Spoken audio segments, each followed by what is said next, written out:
How to fix spatial wallpaper not working on iOS 26. Hey guys, if the new spatial wallpaper feature isn't working on your iPhone running iOS 26 and you're not getting that cool 3D animation on your lock screen, stick around till the end of this video because I'll walk you through a few fixes that usually solve the problem. First, make sure low power mode is turned off.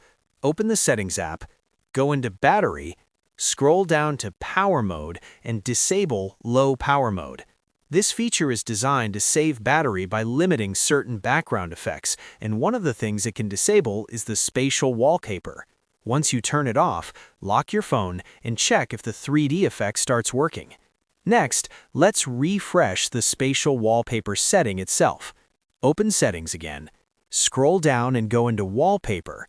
Tap on your current lock screen wallpaper. Look for the spatial scene icon next to the three dots. If it's already enabled, turn it off.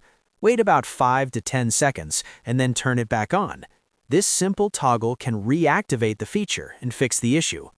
Now, there's one setting that a lot of people miss.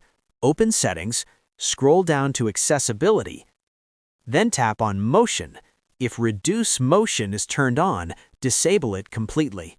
Reduce Motion removes system animations, and even if spatial wallpaper is enabled in your wallpaper settings, this option can silently stop it from working. Once it's off, go back and test your lock screen. Finally, make sure your iPhone is fully up to date. iOS 26 is still new and bugs are common early on, and install any new versions you see.